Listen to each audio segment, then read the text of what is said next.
C'est parti pour le Congossa et nous allons discuter ce soir sur l'hygiène de vie, comment s'entretenir, comment entretenir sa maison, parce qu'il faut être propre sur soi et être propre dans son environnement. C'est parti.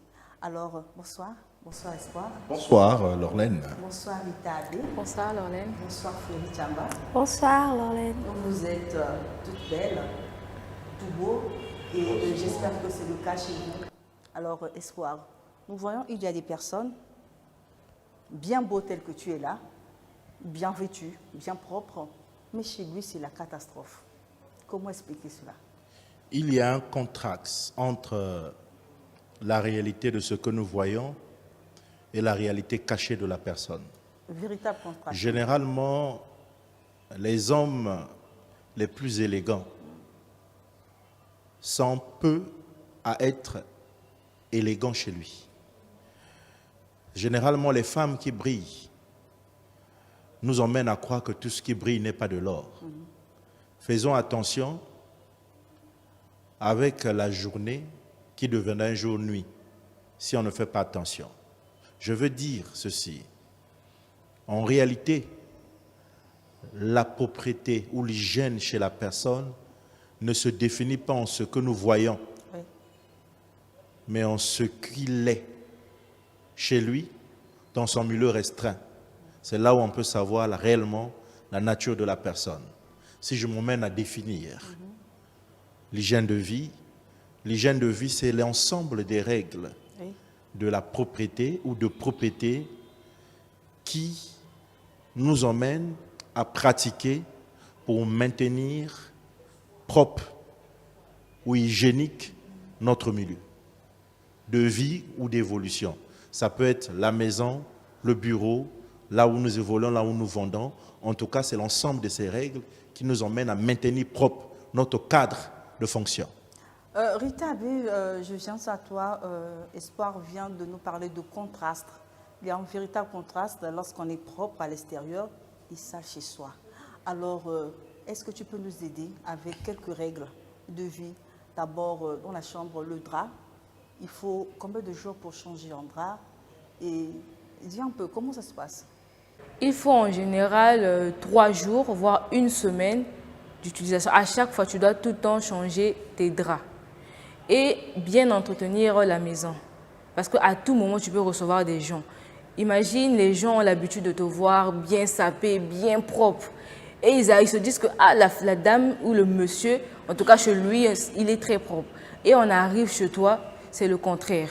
Donc quand quelqu'un arrive chez toi, tu dois aussi donner cette envie à la personne de venir chez toi. Il y a des gens, quand tu pars chez eux, tu arrives, même lorsqu'ils te proposent à boire, tu n'as même pas envie de prendre la boisson, tu n'as même pas envie de manger, de consommer, parce que l'état déjà de la maison te laisse indésiré. Tu te poses des questions. Est-ce que c'est la même personne qu'on a l'habitude de voir à l'extérieur? Et Fleury, as-tu des astuces pour aider les téléspectateurs et les téléspectatrices qui nous suivent en ce moment? Déjà à l'école primaire, quand on faisait l'éducation pour la santé, par définition, on nous disait l'hygiène, c'est le fait de respecter les règles pour être en bonne santé. Si c'est un peu ça. Donc, d'abord, pour être en bonne santé, c'est être propre. Une personne qui vit dans la saleté, d'abord, je me demande, tu vis dans la saleté, tu arrives à respirer comment? Tu te réveilles dans une chambre sale, tu arrives à respirer comment? Pour être en bonne santé, tu commences d'abord dans ta chambre. C'est parce que souvent, c'est la chambre qui définit le caractère d'une personne. Tu peux entrer dans son salon est propre, bien parfumé, mais sa chambre, c'est le bazar, le désordre total. Et ça attire les cafards. Une personne qui a souvent des jeunes filles, quand elle a beaucoup d'habits là, c'est souvent la pagaille dans la chambre. Quand tu as ta petite valisette, là tu mets à droite tes pantalons, là tu mets tes chemises, là, ainsi de suite, pour éviter de faire la pagaille. Déjà quand tu laisses les choses en désordre dans la chambre, ça étouffe la pièce. Quand tu dors, l'air n'est plus bon, tu ne peux plus bien respirer. Après tu te dis non, je suis tombée malade, comment? Quand tu te réveilles le matin, la première des choses, tu balaies ta chambre, tu ranges ton lit, tu nettoies un peu tes habits. Après, tu fais tes tâches ménagères. Souvent, des femmes, tu les vois dans la rue. Elles sont toutes belles, toutes propres et tout. Tu as l'impression que j'ai trouvé la bonne femme. Mais ici, on peut arriver là où elle habite, là où elle dort d'abord. Laissons d'abord le salon, parce que le salon, ça peut embrouiller la personne. Le salon, c'est propre. Mais là où elle dort dans quelles conditions? Tu peux avoir une petite maison, c'est juste de l'organisation. La majorité des gens pensent que non, pour être propre, pour arranger ta maison, tu dois avoir au moins 2 chambres, salon et tout. Même un petit studio que tu as, tu cadres, tu mets tout en ordre. C'est petit et c'est facile à gérer. C'est facile à gérer, tu mets tout en ordre. Moi, je pense que c'est un peu ça. Et des techniques de rangement, là on vient de parler du rangement du linge. Et la lessive, ça se fait à quelle fréquence? Le grand ménage, ça se fait à quelle fréquence? Est-ce qu'il faut mettre la serpillière tous les jours? Vous êtes des femmes, Rita. Si tu es propre, tu peux mettre la serpillière par exemple un lundi, un mercredi tu mets la serpillière. Tu peux avoir cette habitude quand tu reviens du boulot, pour une personne qui travaille, tu reviens du boulot, tu arrives, pour ne pas peut-être te réveiller demain matin et te dire que je dois aller au boulot, il y a trop de choses. Tu prends le soin de nettoyer, de faire la vaisselle, de nettoyer, en tout cas d'arranger ta maison. Après, le lendemain, tu peux ressortir. Maintenant, si tu pars par exemple dans ta chambre, tu trouves, on nous a facilité maintenant des garde-linge où il y a des tiroirs, tu peux facilement ranger tes vêtements. Tu classes, comme elle a dit Fleury, tu classes tes vêtements et ça sera plus facile pour toi et rapide. Tu vas même gagner en temps. Imagine, tu sors, tu es pressé, tu te dis j'avais un t-shirt, je l'avais posé quelque part, tu te mets encore à chercher. Et tu retrouves ton habit qui est malheureusement froissé. Donc c'est ça aussi. Essaye de classer, tu gagnes en temps. Par exemple, moi, j'ai l'habitude de laver les habits une semaine. Donc, quand je lave ce samedi, j'ai porté les habits. Oui, chaque samedi. Quand je sais que le samedi, je suis libre, je lave mes habits le samedi. Quand le samedi, je suis occupée, soit je suis pris par le boulot, je lave mes habits le vendredi. Donc, avoir l'habitude de laver ses habits au moins chaque samedi. Avoir l'habitude de laver ses assiettes souvent la nuit. Parce que les assiettes, quand tu laisses les assiettes toute la journée, le lendemain matin, ça dégage. C'est pas bon pour la santé. Donc, tu as l'habitude de laver tes assiettes le soir avant de dormir. Tu fais un petit coup de balai dans ta chambre, dans ta maison, et là, tu es à l'aise, tu es tranquille. Ce sont des astuces pour aider dans le quotidien. Et Espoir, je reviens vers toi. Nous venons parler des personnes qui sont propres physiquement et sales dans leur intérieur. Mais inversement, il y a des personnes, quand tu arrives chez elles, c'est propre, tout est rangé, tout est à sa place. On peut même dire qu'il c'est un maniaque. Mais quand tu le vois physiquement, vraiment, la personne ne donne pas envie. Il y a parfois des odeurs nauséabondes. Quel conseil donner à ce type de personnes? C'est un miracle.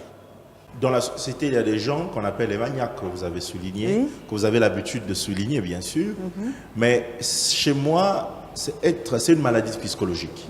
Il faut plutôt se rapprocher d'un psychologue qui pourrait quand même intervenir sur ce genre de paradoxe qui n'a pas un sens dans sa signification. Cependant, tout à l'heure, Fleury venait de dire que c'est sa maman qui l'a apprise à la propreté. Elle aussi, elle a souligné le côté féminin.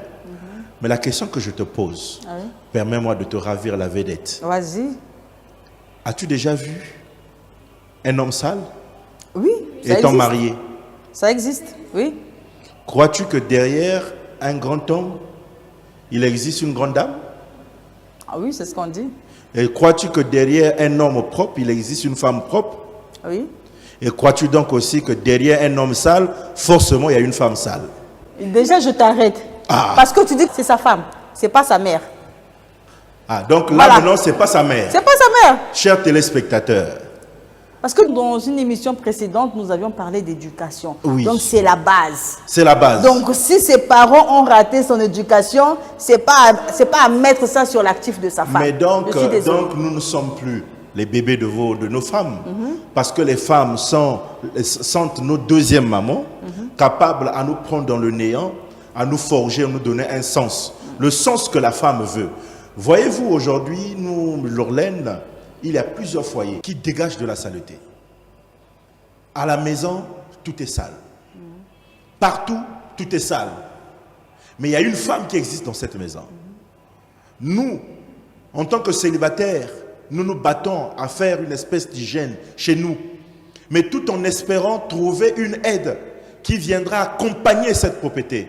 Malheureusement, si vous voyez un enfant sale dehors, vous voyez une espèce de ménage sale, retenez que cette dame-là n'a pas compris la leçon de la chambre, qu'il faut maintenir propre, la leçon du salon, qu'il faut maintenir propre pour l'hospitalité, et la leçon de la cuisine, qu'il faut maintenir propre pour permettre aux gens d'agréer ce que l'homme prépare. Vous savez qu'aujourd'hui, si une maison est sale, ce n'est pas l'homme, mais c'est la femme. Parce que la femme est la garante de l'éducation. Nous ne sommes pas là à accuser l'homme, à accuser la femme. Oui. Nous parlons des personnes qui sont sales. Parce que si ta femme est sale et que tu te complais dans cette saleté, ça veut dire que tu es sale aussi. Et, toi, si tu es propre et que tu trouvais une femme sale, mais tu l'aides. tu vas changer la femme. Oui. Parce que c'est toi l'homme de la maison. Pourquoi la femme se battre à ce que si c'est l'homme qui est sale et que vous trouvez une femme propre, je doute fort que cet homme-là va y rester dans la saleté. La femme apporte toujours de l'influence. Là où il y a une femme, elle imprègne le rythme. Et si aujourd'hui nous avons des foyers sales, cela est tributaire du comportement de saleté de la femme, qui est incapable d'imposer son rythme de femme, parce que lorsqu'on trouve une femme, on trouve le bonheur, et derrière tout aspect de propriété dans une maison, c'est la femme qui est la patronne du ménage. Espoir, je réitère mon propos. Nous ne sommes pas là pour juger qui des deux est sale. Si c'est l'homme qui est sale, si c'est la femme qui est sale. Oui. Nous sommes là pour aider ces personnes sales à devenir propres. Une personne qui a des odeurs nauséabondes, qu'est-ce qu'elle peut faire par exemple? C'est une maladie. Quels conseils pouvons-nous lui donner? C'est une maladie. Il faut aller vers le médecin, le dermatologue, qui doit regarder de plus près cette maladie. Encore là, il y a des gens qui ne savent pas qu'ils dégagent une odeur entêtante. Ah oui, parce que quand tu portes cette odeur, tu ne te rends pas compte. Tu ne te rends pas compte. C'est quelqu'un d'autre qui doit avoir le courage de te signaler. Oui, vous dites le courage, je le dis, mais il y a d'autres qui n'ont pas le courage. Tel que je connais Lorlaine Boucharde. Est-ce que tu pourrais te mettre ton oui en branle pour écouter ce que j'aurais à te dire? Pourquoi pas? Non. Non, ça dépend de comment tu vas me le dire. Bon, généralement, les femmes sales sont toujours aussi bouchardes. Moi, ce que je peux dire à ces femmes, tu vois, le premier médicament qui soigne la propreté, c'est de l'eau. Hein. Ah oui? Une femme qui n'aime pas se laver va toujours sentir. C'est pas un miracle. Et comment tu peux aider cette femme? Déjà, comme on veut s'attarder sur la femme, alors que le sujet, même aussi l'homme c'est sur l'hygiène. Hormis la femme, on a aussi, il y a de ces hommes, l'argument que les hommes aiment utiliser, quand les hommes mobile ma soloté. Un vrai guerrier ma soloté, mais c'est pas vrai. Toi, un homme, tu te laves une fois le matin. Tu vas dormir comme ça. Donc, tu as fait toutes tes courses, tu as fait tout ce que tu pouvais faire la journée. Mais quand tu arrives chez toi, tu montes sur ton lit, tu dors, tu attends le lendemain matin pour te relaver. Ou bien parfois le matin, là, tu te laves pas, tu passes encore toute la journée, tu es toute comme ça. Après, c'est à 18 h que tu te laves juste pour aller dormir. Donc, quand la saison sèche arrive. Alors, comment faire alors? Tu t'arranges. Maman va donner des astuces. Ouais, tu vois l'eau de Javel, elle m'avait dit avant d'aller te laver, tu peux mettre un peu sous tes aisselles. L'eau de Javel? Oui, juste sur le corps? Juste un peu. Ça, c'est une information pour moi. Juste un peu. Ouais, tu as mis, tu veux de l'eau. L'eau de Javel sur le corps? Tu mets juste un peu sous tes aisselles avant d'aller te doucher. Tu as déjà essayé? Oui, j'ai déjà essayé, au moins 5 minutes. Non, au moins 5 minutes avant. Quand tu sens que tu dégages trop de la chaleur, tu mets juste... On n'a pas dit d'abuser, passer tout excès nuit. Tu mets juste un peu, au moins, tu essaies un peu de frotter sur tes mains. Tu poses un peu sous tes aisselles. Tu attends au moins 5 minutes, tu pars te doucher. Il y a le citron qui se vend à 50 francs sur le marché. Tu as l'habitude d'utiliser... On n'a pas demandé d'utiliser tout le temps, parce que tout aussi, il y a des conséquences. Tu essaies un peu de nettoyer, que ce soit des hommes, que ce soit des femmes. Tu essaies de nettoyer. Tu pars à l'hôpital, tu fais un PV. Pour prendre un peu soin de ton corps, c'est pas trop demandé. Et à quelle fréquence recommandes-tu aux jeunes dames de faire les PV? Est-ce que ça doit se faire tous les mois, chaque 2 mois? Je pense que c'est après 6 mois. Si je ne me trompe pas, en PV, on le fait après 6 mois. Parce qu'il y a des produits, c'est en soin, tu y as après 6 mois. Il y a aussi des femmes qui font le PV. Mais oui, il y a des femmes qui font le PV. La minorité, pas la majorité. C'est après 6 mois. Le citron, au moins, c'est après 2 semaines. Parce que le citron, c'est en acide et tout le temps sur le corps, c'est pas bien. Après 2 semaines, tu frottes un peu tes aisselles et tout. Tu prends un peu soin de toi, tu te laves, surtout se laver. Pour nous qui sortons le matin et qui ne rentrons que le soir, tu te laves le matin quand tu quittes la maison. Le soir, avant de monter dans ton lit, tu te laves. Donc, pour enlever. 2 fois. Pour nous qui sortons le matin, c'est... Et tu peux nous donner des astuces, Rita? On doit se laver 2 fois, mais... Le citron, je vais revenir sur le citron. Oui, vas-y. Que j'ai testé et c'est vrai. Il y en a, avant d'aller se laver, ils mettent le citron, il reste avec un moment. Et il y a d'autres qui se disent, je suis tellement pressée que si je mets le citron, j'attends au moins 5 à 10 minutes, c'est pas possible. Tu vas te laver. Le soir, avant de dormir, tu te laves. Tu mets ton citron, tu dors avec. Tu peux faire ça une fois par semaine. C'est très efficace. Très efficace. Et le citron coûte très moins cher. 50 francs, tu peux avoir ton citron. Mais comment se laver? Espoir, je vais revenir. On doit se laver 2 fois par jour, comme Deux on fois l'a par dit, Fleury. jour. Mais comment se laver? Est-ce qu'il y a des parties du corps où il faut insister? Oui, surtout au niveau des oreilles, Oui. des aisselles, là. Il faut vraiment insister. Non, il faut citer les parties, pardon, non, les parties du Ouais, je vais citer. l'intérieur des Les cheveux. parties intimes. Oui, les parties intimes. Il y a des femmes qui ont l'habitude de mettre du n'importe quoi dans les parties Oui, intimes. on veut aider. Oui, Il y a des des- jeunes filles qui sont orphelines, qui n'ont pas eu la chance d'avoir une maman à côté pour lui montrer comment prendre le bain. Parce qu'on peut se laver, mais il y a des parties où il faut insister. Fleury, vas-y. Dis l'eau. Ça peut aider. L'eau, c'est la vie. L'eau nettoie tout sur Indique le les corps. parties essentielles où il faut insister. L'eau nettoie tout sur le corps. Oui. Quand tu entres sur Internet, tu écoutes toutes sortes de conseils. Il y a certains qui demandent même aux jeunes femmes d'utiliser l'ail. Tu ne sais pas l'ail a quel effet sur le corps. Tu ne sais pas le citron, quand tu mets dans tes parties intimes, il y a quel effet sur le corps. Tu sais pas ce qu'on te demande de mettre sur Internet. Il suffit juste de prendre de l'eau propre. L'eau propre. Ne mets pas le savon dans tes parties intimes. L'eau propre seulement. Quand tu attaques, tu nettoies tes aisselles parce que là où ça dégage le plus, ce sont les aisselles. Tu prends le temps de tout nettoyer. Ton cou, la partie des oreilles. Il faut bien nettoyer. Tu te laves correctement. Tu ne le fais pas seulement pour un homme. Oui, Parce on qu'on le fait se dit d'abord qu'on se pour soi. nettoie seulement Ah oui, pour un parce homme. qu'il Non, faut c'est propre pour d'abord toi. pour soi, pour son bien-être. Ouais. Tu sais pas à quelle heure on peut t'appeler. Donc, tu t'arranges, tu faut toujours être prête. Tu viens de souligner quelque chose. Tu ne sais pas à quelle heure on peut t'appeler. Par faut Par toujours qui? être. Ça, c'est un autre sujet. Lorlaine, tu sais qu'il y a de la saleté chronique. Oui. La saleté qui devient une maladie. Loin de moi d'être spécialiste de l'hygiène, mais je pourrais quand même apprivoiser ou aborder quelques notions de propreté. Mais avant tout, j'ai rencontré des gens qui ont une saleté chronique. J'ai cru que c'est dans la pratique du quotidien qu'ils acquièrent ou qu'ils finissent par avoir cette saleté, qui malheureusement, cela va dans les dimensions même spirituelles. Ah oui. Vous savez, la saleté est un fléau pour le quotidien d'une personne. Je parle là aux célibataires. Parce que si une personne mariée demeure sale, c'est parce qu'il a un vilain mariage. Quand tu es sale, lorsque tu trouves l'autre, l'autre t'emmène, t'aide à changer, à se parfaire. Vous voyez un couple ou un foyer sale, sache que il n'y a pas une complémentarité où les deux ont été éduqués dans la même boîte de la saleté. C'est pour ça qu'il faut trouver quelqu'un, à contrario, qui a eu une éducation bonne que ton éducation. Mais je parle aux célibataires. Encore, je dirais même plus loin, il y a de ceux qui ont une saleté spirituelle. Ah bon. Ah ben oui. Donc, Deuxièmement, pour eux, c'est un il y a de mouvement. ceux qui n'ont pas cette saleté spirituelle, mais qui ont fini par être impactés par la saleté. Et la saleté attire des mauvais, des ondes bizarres. Oui. Et ces ondes bizarres rendent à l'aise l'existence des êtres qui sont habitués à la saleté. Vous savez, quand vous êtes dans le noir, vous finissez par attirer le noir. Oui. Quand vous êtes dans la lumière, vous finissez d'attirer la lumière. Oui. Et la saleté, quand vous y êtes, vous attirez des ondes, des énergies qui ne vont pas bien.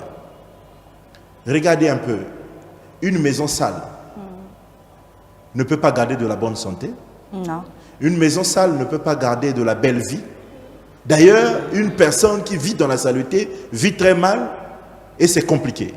C'est pour cela, je m'en vais tout droit dire à ceux-là qui sont appelés à faire des choix. Fais le choix. Par exemple, en amour, c'est ma première solution pour ceux qui s'apprêtent à être mariés, pour que vous ne tombiez pas dans ce piège de la saleté. Fais le choix de trouver un partenaire ou une partenaire qui se fait remarquer dans la propreté. Mais attention, Lorlaine, tu l'as dit, la personne peut être maniaque, propre à l'extérieur, mais de l'apparence simplement propre, au fond sale. C'est pour cela qu'on a mis la disposition de la fréquentation, pour pénétrer de plus en plus le côté relationnel de la personne, afin d'en savoir plus et de savoir avec qui je me lie, pour que cette personne vienne m'aider à se parfaire ou vienne me compléter. Sinon, je vous dis, vos descendants ne suivront que le comportement des parents. Si les parents sont dépassés dans la saleté, les enfants ne seront que reflets du comportement des parents. Pire encore, j'ai du mal à manger la nourriture ou acheter la nourriture dans un restaurant où celle ou celui qui l'a préparée m'inspire pas confiance en termes de propreté. Ou si le restaurant ne m'inspire pas confiance en termes de salubrité. Ah oui. En tout cas, c'est grave, je dirais même gravissime. Alors, nous allons évoluer, nous parlons de l'hygiène et nous avons parlé de la maison, du corps, mais allons plus loin dans les espaces publics. Il y a des personnes aussi qui utilisent encore des douches de fortune. Parfois, il faut renverser de l'eau après avoir pris son bain.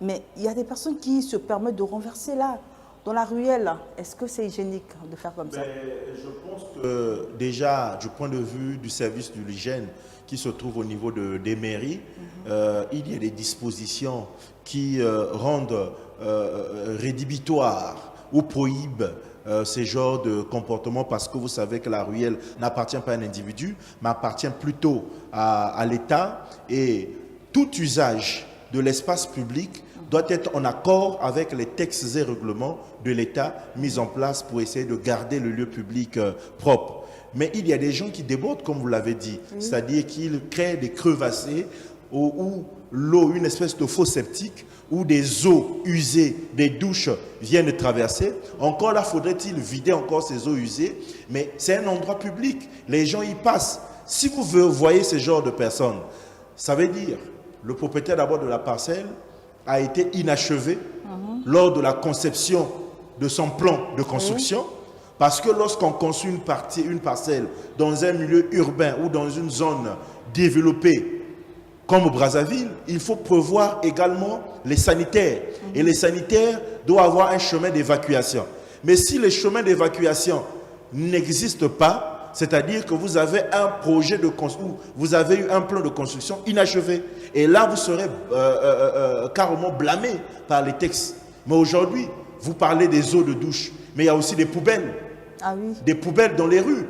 Vous créez un endroit propice à créer une poubelle où il y a une odeur entêtante qui s'échappe, qui dégage et qui dérange même le voisin qui est juste dans les approximatives de votre habitation. Cela deviendrait une nuisance dans l'odorat, une forme de nuisance. Et donc, oui, je ne veux pas caporaliser la parole. Rita, il y a ces personnes qui balaient sa parcelle, ils balaient même la devanture de sa cour, mais au lieu de ramasser, elle laisse là, elle abandonne là dans la rue. Alors, est-ce que c'est à l'État seulement d'assainir la rue? Ou ce sont aux locataires, aux personnes qui habitent dans les parcelles? Imagine, c'est une cour commune. Une cour commune. Vous êtes nombreux. Tu prends le soin de nettoyer. Je ne vais pas prendre cette saleté et aller placer peut-être devant le portail sous prétexte que l'État ou les gens viendront nettoyer. C'est devant chez toi, l'État n'habite pas là où toi tu es. Ah oui, il faut être responsable. C'est chez toi, oui. Lorsque les gens vont venir te rendre visite, ils ne vont pas accuser, non, l'État, c'est toi qu'on va accuser en premier lieu. Donc prends le soin de nettoyer là où tu vis. Vivre dans un environnement qui est sain, propre, ça sera bénéfique pour toi. Et j'en connais des gens, c'est une cour commune, il a sa porte, le voisin a sa porte, le monsieur ou la dame, elle prend juste le soin de nettoyer juste à côté. Et sous prétexte que c'est une cour commune, si moi je nettoie tout le temps, si tu le fais, ça fait quoi? Ça prouve que tu es propre.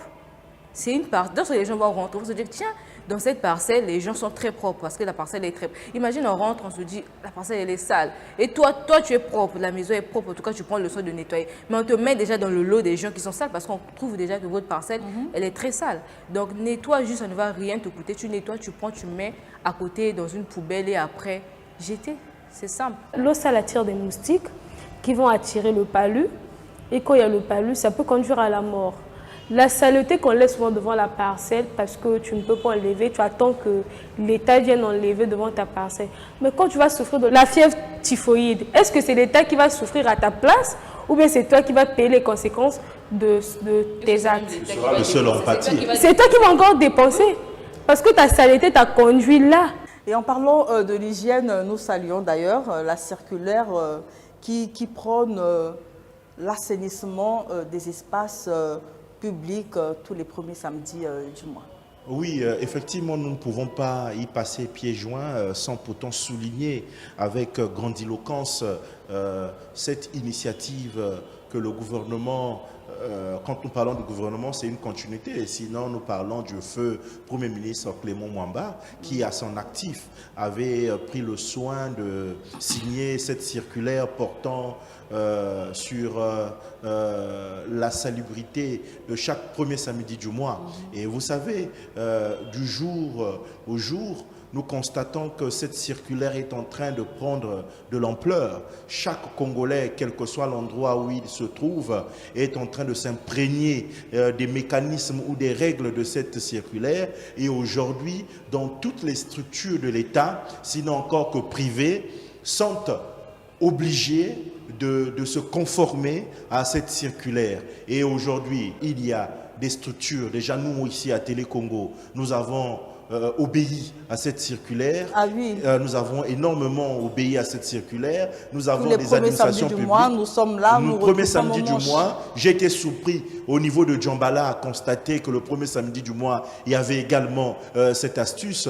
Et d'ailleurs, l'État, nous ne voulons pas faire des choses à demi-terrain, a voulu également, dans sa volonté politique, de faire avancer des choses ici au Congo, a créé une structure, toute une direction, d'abord de l'assainissement, et puis tout un ministère, un département ministériel, géré par le ministre Désiré Mondélé. Et donc, c'est la volonté que l'État affiche pour essayer d'inculquer à chaque Congolais la notion de la propriété, quel que soit l'endroit où la personne pouvait se trouver. Chez toi à la maison, là où tu travailles, là où tu évolues, là où tu vends, là où tu étudies. Attention, aujourd'hui, vous voyez, nous avons un mauvais comportement de la part des élèves et des étudiants.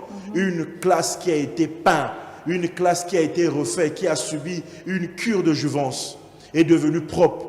Mais après une séquence de mois, vous revenez dans cette classe, vous sentez qu'il y a des écritures contre le mur. Vous savez qu'il y a de la saleté, il y a des matières fécales par-ci par-là, juste parce qu'on n'a pas pu entretenir les bijoux que nous avons reçus, que l'État a dépensés par le bien ou par l'argent du contribuable congolais pour essayer d'assainir ou de rendre propres les lieux. Et donc chaque Congolais, pour terminer, est tenu dans cette loi, dans l'applicabilité de cette loi, cette espèce de circulaire. À la télévision nationale congolaise, ici au CNR TV, cette loi est respectée tous les premiers samedis du mois par le truchement du directeur général André Ondélé. Tous les premiers samedis du mois, nous sommes là, nous retroussons les manches pour rendre salubre notre environnement. C'est l'occasion où nous constatons que tous ceux qui passent souvent à la télé, la radio, quelles sont les forces qu'ils ont au-delà du micro et de la plume, de prendre une espèce de pelle, râteau et tout pour rendre le milieu propre. Alors Rita et Fleury, rapidement, chacune de vous va donner des conseils à ces personnes qui nous suivent afin de garder un environnement sain. Le conseil que je peux donner, surtout pour ceux qui sont dans les cours communes, de s'arranger à garder la cour propre. Parce que le propriétaire de la parcelle vous a laissé sa parcelle comme responsabilité. Donc c'est à vous de nettoyer. Nettoyer devant sa parcelle. Nettoyer même hors de la parcelle, devant la cour, que tout soit propre, tout soit bien, pour éviter les maladies. Alors moi, le conseil que je peux donner, c'est, comme on a su le dire, il y a des techniques très simples qui peuvent faire à ce que nous ne puissions plus avoir des odeurs corporelles. Il y a le citron, il y a même, un qu'on n'a pas su souligner, le clou de girofle. Ça aussi, c'est très efficace. Et il faut également être propre chez soi. Et comment on utilise le clou de girofle? Il faut faire bouillir de l'eau. Tu peux faire bouillir de l'eau. Pour des bains intimes, par exemple, tu fais bouillir de l'eau, tu mets dans une cuvette, tu t'assois juste dessus, c'est tout. On se contente de la vapeur? Juste de la vapeur. On s'assoit carrément? Non. Juste de la vapeur. Juste la vapeur? Oui, juste la vapeur, c'est tout. Au moins 10 à 5 minutes. Mais ce n'est pas à faire tout le temps. Et pour le corps, tu vas juste le mettre dans ton seau et tu prends ton bain, c'est tout. Pour terminer, je devais donner conseil à tous ceux qui s'apprêtent à se mettre en couple. Trouver un partenaire sale est une malédiction. Car jamais coq produira mouton. Le foyer qui est sale finira par produire les enfants sales et ça salit la République. Voilà, l'hygiène, c'était le thème du Congossa de ce soir. Une hygiène, c'est des astuces, c'est le bien-être. On doit être propre d'abord pour soi-même et on doit avoir un environnement propre chez soi. D'abord, parlons du corps, il faut se laver minimum 2 fois par jour. Si on a le temps, on peut le faire jusqu'à 3 fois et insister sur les replis de la peau, les parties, les zones d'ombre. Il faut insister parce que c'est dans ces replis-là que la saleté s'emmagasine, qu'il y a des odeurs derrière les oreilles, entre les coudes, entre les jambes. Il faut insister sur ces parties. De temps en temps, utiliser un peu de citron, le clou de girofle qu'on peut mettre dans de l'eau et utiliser cette infusion-là. Et on a parlé du corps, mais les cheveux, merci Espoir, il faut les laver au moins 1 fois par semaine. Et chez soi, il faut entretenir sa maison. Il y a des désodorisants qui coûtent moins cher. Après avoir passé une bonne serpillière, avec le pack, ça coûte à peine 50 francs CFA. On peut mettre juste un peu de javel. On met aujourd'hui, il y a des petits déodorants qu'on appelle Solo Poto. Ça coûte 50 francs.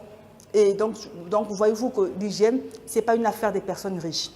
Si on veut être propre, justement, on peut le faire et garder un environnement propre jusqu'à l'extérieur de chez soi.